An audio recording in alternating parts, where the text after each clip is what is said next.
नमस्कार। धान लगाने से लेके पकने तक कीड़े हमें परेशान करते रहते हैं और शुरू में आप देखेंगे धान में तना छेदक है, आपका पत्ती लपेटक कीड़ा है, गाल मीज है, हिस्पा है और केशवर्म है और बीपीएच जिसको फुदगा कहते हैं। ये मेनली जब आपके बाली जब निकलती है उससे पहले पहले ही हमें खूब परेशान करते हैं।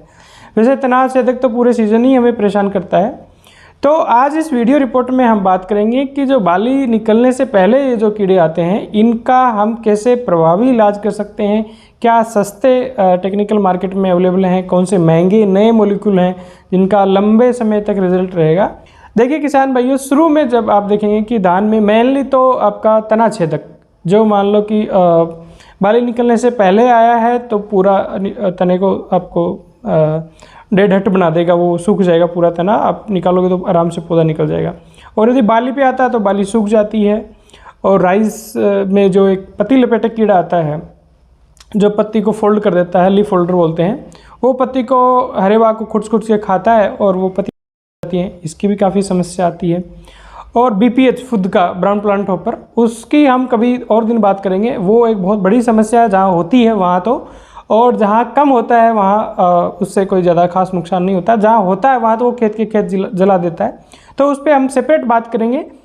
तो किसान भाइयों, यदि आपके खेत में तना छेदक की या पत्ती लपेटक और कुछ आपको फुदका या रस चूसने वाला कोई कीड़ा दिख रहा है तो आप सिंपली जो करते हैं कार्टाफ या आपका रीजेंट जिसमें फिप्रोनिल 0.3% आता है, ये 7.5 किलो प्रति एकड़ के हिसाब से खेत में फेंक सकते हो। फिप्रोनिल आजकल 0.6% में भी आने लग गया है। इसकी डोज पहले वाले से 0.3 वाले से हाफ को रखनी है। कार्टाफ और रीजेंट दोनों हर कहीं मिल जाते हैं, सस्ते भी हैं थोड़े और रिजल्ट भी इनके मिलते हैं।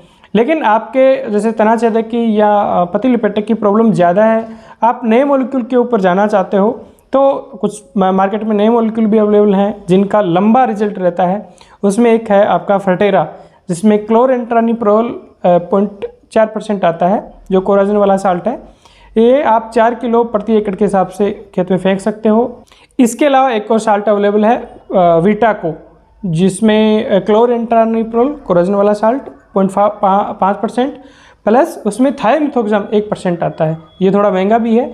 इसकी 2.5 किलो मात्रा प्रति एकड़ के हिसाब से आपको खेत के अंदर फेंकनी है। इन चारों दानेदार कीटनाशकों में से कार्टाफ और रीजेंट आपका सस्ता है और फर्टेरा और विटाको आपका लगभग 1.25 से 1.5 गुना उनसे महंगा है, लेकिन इनके रिजल्ट थोड़े अच्छे हैं और थोड़े लंबे टाइम के लिए रहते हैं। तो ये आपकी फील्ड की सिचुएशन के हिसाब से आप इसका खुद डिसीजन लें। और इन 4 दवाइयों का नाम मैंने बताया, ये बहुत कोई नई बात मैंने नहीं बता दी, ये आपको डीलर भी बता देगा।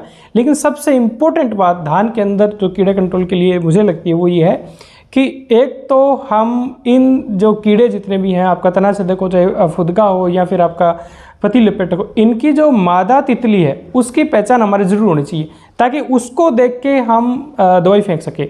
ऐसे नहीं कि अब यूरिया दे रहे हैं तो दवाई फेंक दी, या कीड़ा आ गया है उसकी मादा तितली खूब घूम रही है, हमारा यूरिया देने का टाइम नहीं है तो हम दवाई नहीं डाली। मादा तितलियां जो आप फोटो में देख रहे हो इनकी पहचान हमारी होनी चाहिए ताकि हम टाइमली ये दवाओं का हम फेंक सके। दूसरा, आप यूरिया जितनी दे रहे हैं उतनी दे सकते हैं, वैसे तो जो अनुशंसित है वही देनी चाहिए, लेकिन जितनी दे रहे हैं दे दें, लेकिन उसको एटलीस्ट 2 टुकड़ों में तो तोड़ के दें, क्योंकि एक बार में जो अपन यूरिया देते हैं उससे भी कहीं न कहीं कीड़ों की समस्या ज़्यादा आती है। जिसमें मेनली आपके जैसे पत्ती लपेटक है तो एक साथ बहुत ज़्यादा यूरिया चली जाती है 30 दिन के आसपास, तो उसका इन्फेस्टेशन ज़्यादा होता है। बीपीएच में भी कभी कभी देखने को ये मिलता है। इवन तना छेदक में भी कहीं कहीं बहुत ज़्यादा एक्सेस यदि आप यूरिया देते हो तो इसका भी थोड़ा अटैक ज़्यादा हो सकता है। भाई जब बहुत ज़्यादा एक साथ यूरिया दे देते हैं तो क्रॉप थोड़ी सकुलेंट हो जाती है, हर कोई कीड़ा उसके ऊपर अट्रैक्ट होता ही है। तो यूरिया का आप स्प्लिट एप्लीकेशन करें, 2 या 3 टुकड़ों में आप यूरिया तोड़ के दें। एक जब भी ये दवाएं आप फेंकें खेत के अंदर तो आप हो सके तो संभव हो सके तो आपका खेत का पानी एक बार ड्रेन आउट कर दें, बाहर निकाल दें और उसके बाद में ये दवाएं फेंकें। अब जो किसान भाई फेंकना नहीं चाहता दवाई, वो स्प्रे करना चाहते हैं, वो सिंपली आप यदि आपके तना छेदक या पत्ती लपेटक की समस्या है तो सिंपली सबसे सिंपल सस्ता सुंदर तो आपका क्लोरोपाइरिफॉस है। इसका 1.25 लीटर प्रति हेक्टेयर का आप स्प्रे कर सकते हो। इसके अलावा फिप्रोनिल अलग अलग कंसनट्रेशन में आता है, वो उसकी कंसंट्रेशन के हिसाब से उसकी मात्रा लेके फिप्रोनिल के भी आप यूज़ कर सकते हो। इसके अलावा जो फेम फ्लूबेंडामाइड आती है ये वो, या फिर क्लोरेंट्रानिप्रोल कोराजन 125 से 150 ml। फ्लूबेंडामाइड और जो आपका कोराजन है, क्लोरेंट्रानिप्रोल, ये थोड़े महंगे हैं, रिजल्ट भी ठीक हैं। तो ये जब तो बहुत आवश्यक नहीं हो तब तक इनका इस्तेमाल नहीं करें तो ठीक है। बाकी यदि आपकी फसल की ज़रूरत लग रही है, इस टाइप का इन्फेस्टेशन है, तो आप कर सकते हो। उम्मीद करता हूँ आपको जानकारी अच्छी लगी होगी। यदि धान की फसल पे आपको और भी किसी सब्जेक्ट पे वीडियो चाहिए तो आप कमेंट बॉक्स में लिख सकते हो, मैं उन पे भी आपको जानकारी दूंगा। नमस्कार, जय हिंद।